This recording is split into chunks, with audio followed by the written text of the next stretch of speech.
things. Maybe they even use explosives. Until they get to the point where they do what? They create a hole through which they can see the light of day. And then the leader, their qa'id, their leader, he says to them, irji'u. فَسَتَحْفُرُونَ غَدًا. He says, go back to your homes. You've worked all day. You're tired.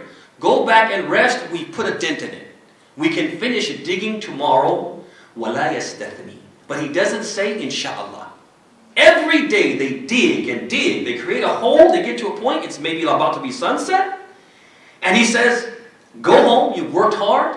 And we've put a dent in it. Tomorrow we'll bust through it. But he doesn't say, inshallah. So when they return, the Prophet said, فَيَعُودُونَ إِلَيْهِ يَوْمَ غَدٍ فَيَرَوْنَهُ كَأَشَدِّ مَا كَانَ. They return the next day, and they find it even stronger than it was before. Again, it's too descriptive to be what? To be referring to similar. It's a real wall, and it's Allah's will that it will not what? It will not fall until until the time that He's determined that it will fall. This is important for what's going to come later too. That Allah has determined, even though they're doing everything they can to bring it down, Allah has determined it will what? It will remain standing. Like the third common misconception is that the scholars of tafsir, without exception, have spoken about this aspect of Yakjud and Makjud. They've spoken about it by basically saying they are barbaric, they're savage, they're very strong, and on the battlefield they can't be defeated. And in order to save the people, Allah willed that Dhul Qarnayn would capture them behind this wall. That's basically the basic message.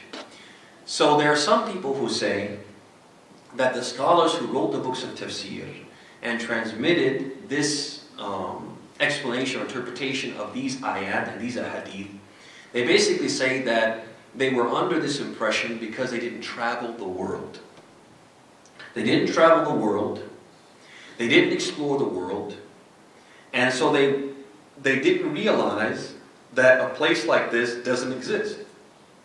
There were lots of remote and unexplored places during their lifetimes.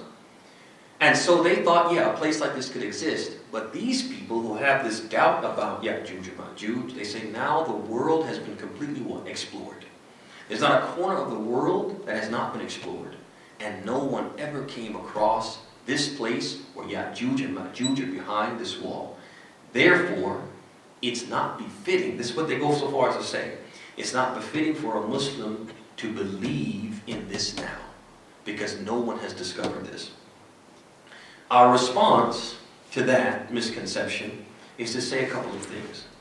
The first thing is that Allah subhanahu wa ta'ala, in this series of ayat that we mentioned, He mentions the word as-saddain. As-saddain basically can mean one of two things. Well, actually, there's two readings of it. One is as-saddain bil-fath, which is the reading that we commonly read from Hafs. And it basically means what? A barrier between what? Between two things, right? It means a barrier between two things. Okay? The other reading is as-suddain bil-dhamm.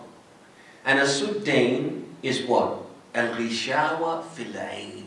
It is what? It is a veil over someone's sight, as if to imply that this wall has been veiled from what? From the sight of man. It's there, but Allah has decreed that no one can what? Can see it. And it's well within Allah's power to veil our sight from this wall, just like He veils our sight from the other worlds. What do we mean by the other worlds? The world of what? Al-Jinn, the world of the angels, and the world of the Jinn, and the world of what? Of the angels. He has blinded our sight, veiled our sight. They're there. They're here. There are angels here, inshallah ta'ala. There may be jinn here. We step out of the masjid. We go to the market. They're what? They're all around us and we don't what?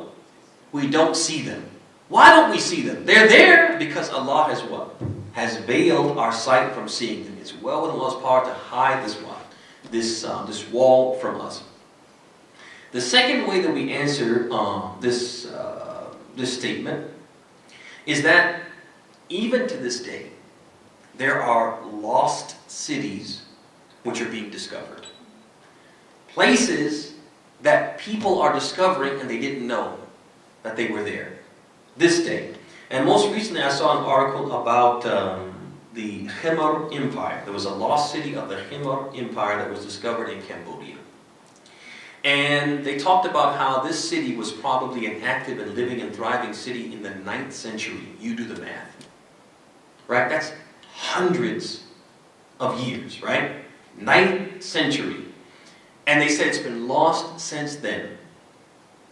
And they said that there's a lot of factors that prevented them from, even prevented them now from exploring it. That basically what they tried to use was satellite imaging to determine its presence in a particular place. And they said even now, if you fly overhead, you can't see the city because of what? Because of the dense foliage. And they said that because the terrain is so difficult to traverse, you can't what? You can't travel there by foot or by vehicles, right? And they can't drop people in because they can't locate it by plane. But they use satellite imaging to try to determine where it is. And there's a long article about this. Al-Muhim, that means that what? There are places that have been lost and have not been rediscovered, or some of them are just being rediscovered now. So that's an indicator that what? There can be a place on earth that people have not explored, they have not seen, and can be hidden from people for what? For years. And certainly it's well within the power of Allah to make that happen. The next misconception is that they say that there's no human structure that is that fortified. That at some point this human structure, this structure was built by humans with these building materials. At some point it will decay, it will corrode, and it will what? It will come crashing down, right? It will not remain. And what we have to understand, and we talked about this previously when we talked about, I believe it was Al-Hayat al-Barzakhiyya, or life in the grave. We talked about how all of the elements, everything in this world, including the elements which cause decay, the decay of structures, they're all, are they independent of Allah? Or are they servants of Allah? They're all servants of Allah. Is that not so? So basically they operate according to Allah's command. And they don't operate independently of Allah's will and His decree.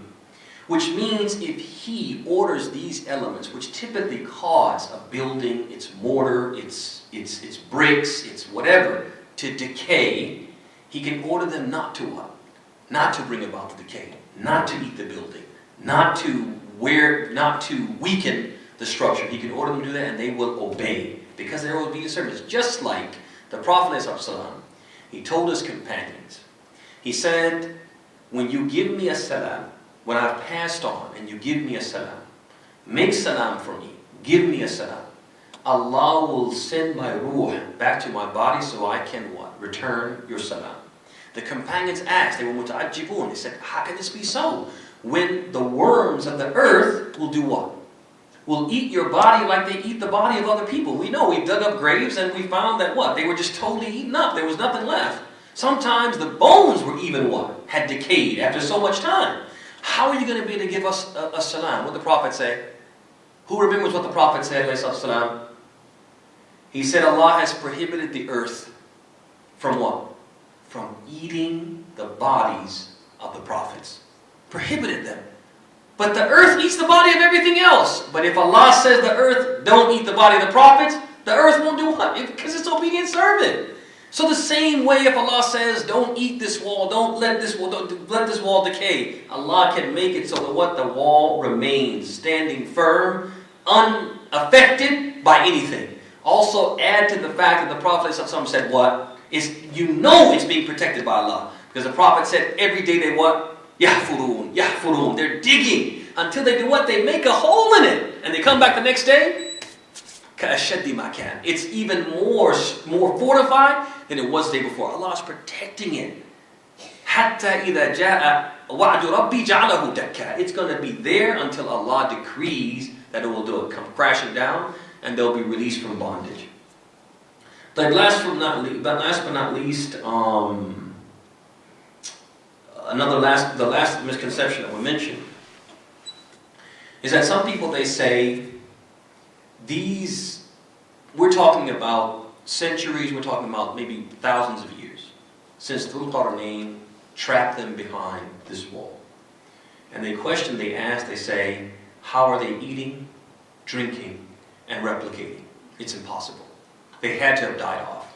That's what they say. Honestly, I don't know, maybe it's my stupidity. I don't know how a wall around a village, a city, state, a territory, a country, whatever, a wall around it would automatically, one-to-one correlation, result in the demise of all the people. If we put a wall around America right now, are we all going to die? I'm asking you.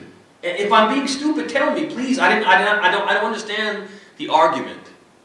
If we put a wall around America right now, and none of us can get out and no one else can come in, will we all die? Does anybody think we could die? And if you think that it's possible, why do you think that? Is it because they say, well, you won't be able to import what? You won't be able to get stuff from China anymore. I'm asking you honestly. You won't be able to, what is it? We won't be able to import things? Maybe there are some foods that we import more than we grow here, but we grow lots of food here, and the people could live off that food. We have rivers and ponds and lakes and other water sources that we can drink from, and wells. And I don't think the presence of a wall will keep people from what? From reproducing. They'll continue to reproduce. Then the person says, well, you'll get so many people and you'll run out of food. You'll run out of this, you'll run out of that. That's what they might say. Okay? And that's a possibility. But remember, what's significant about Yakjud and Makjud is, as we said, that when one of them dies, they'll do what? They'll eat him. These are different types of beings, man. They're humans, but they're almost superhuman. They're different. And people, that's another thing about human beings and creation in general, is they always adapt. They adapt to their circumstances. They adapt to their circumstances. They'll eat grass if they have to survive. And the Prophet and his companions, there was a period when they were being boycotted and they couldn't buy and sell goods. They survived on what? They survived on grass and leaves from trees. Al-Muhim, the presence of a wall will not, I don't see how it will prevent them from eating, drinking, and replicating. Especially if it's Allah's will. If it's Allah's will, they'll continue to live and eat and drink in that place where they're confined until Allah wills for them to what? To be released. So these are some of the answers to some of the misconceptions. I felt the need to mention this because these misconceptions are being spread about, and it will make some people question their faith, or if they had questions about this Yakjud and Makjud and they weren't able to answer them, it may make them feel that it's okay not to believe in it. It's okay to reject it, as some people have actually said. So I just wanted to mention that, spend some time on that, and we will stop here and allow maybe 5 minutes for questions before we offer the prayer at 7:45. Any questions, any comments really quickly? Going once? Going twice? Anything? Nothing? Okay then. Do you want to ask one? You want to raise your hand, but you don't. A question about, you mentioned about the beast that will come out and speak to people. So the beast right here, is it the same like Yakjud and Makjud? I mean, is it already exist? Yeah, the beast does exist. And there's actually a hadith where one of the Prophet's companions, he was traveling, and he came across an island, and on that island he came across the beast, which was chained. It was actually chained up, and it spoke to him, and he spoke to the beast, and he came back and told the prophet, and the prophet concurred and tacitly approved of what he had said. So the beast is alive today, and it will ultimately be unleashed when Allah wills for it to be unleashed at that appropriate time. Any other questions? Fellowship. Is Dajjal alive today as well? Dajjal, That's a cool one. I don't know about a Dajjal, but I can, when we come back next week, we can speak about that. About him being born now or not being born now. Yeah. Fellowship. So the tribes of Makjud and Yakjud, are they held accountable just like other human beings, their actions, or are they kind of in a different category? Allah knows best. It doesn't, the ahadith that talk about them don't talk about that specifically. What I will say is that because they are humans, by analogy, they should be held accountable for their actions because they're humans. Yeah. Yeah. Any other questions? Not the fellowship. Thanks for clarification.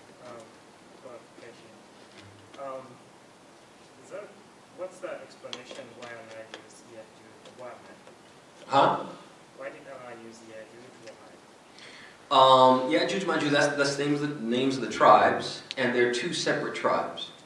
They're two separate tribes, and that's why it's Yakjud and Makjud. It's just like the tribe of Bani Sa'ad, the tribe of Quraysh, the tribe of Bani Hashim. They're different tribes, so each tribe will have what? Will have a moniker, will have a name or a title. So one tribe is Yakjud, and the other was Makjud. Yeah.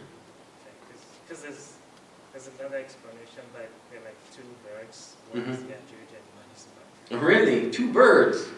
Yeah, there are a lot of interpretations that kind of deviate from the mainstream interpretations. There's a contemporary, maybe contemporary. Let's say there's some opinions from the modern period that Yakjud and Makjud is the plague. Right, again, making it very metaphorical. But I didn't see the bird one, not in the books of tafsir that I read. There are some pretty intense descriptions of them, but none of them describe them as being other than human. As far as their appearance kind of differs from what you typically would